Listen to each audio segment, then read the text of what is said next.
इतनी फसाहत और बलागत के साथ, तसलसल के साथ ये उर्दू बोलते हैं।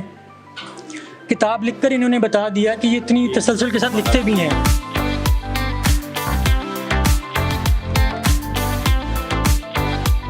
माँ जी की ये बात याद आ रही है कि उन्होंने कहा था कि ये शख्स दरिया है और दरिया अपना रास्ता खुद बनाता है।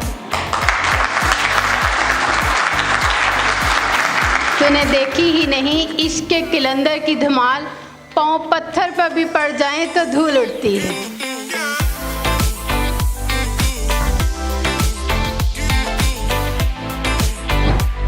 झिलझिला जाते हैं तालिब इल्म, फिर उसके पास दो रास्ते होते हैं। एक तो ये उस किताब को छोड़ दें, दूसरा कोई कुंजी तलाश करे, उसको रेफरेंस बुक कहते हैं। ये वो रास्ता ये है कि उसको खोलने के लिए जो इन्होंने काम किया।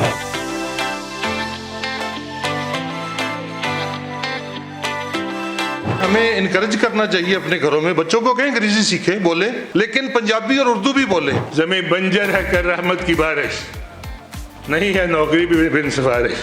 कलेजा मुँह गुआया जा रहा है या इस्लाम लाया जा रहा है। कहा जाता है पाकिस्तानी कौम मोहब्बत नहीं देती, पाकिस्तानी कौम में जोश और जज्बा नहीं है, पाकिस्तानी कौम साथ नहीं देती, पाकिस्तानी कौम फ़न की कदर नहीं करती, पाकिस्तानी कौम दुनिया से पीछे है। आज का ये हॉल इस बात की गवाही दे रहा है कि पाकिस्तानी कौम मोहब्बत करने में सबसे आगे है।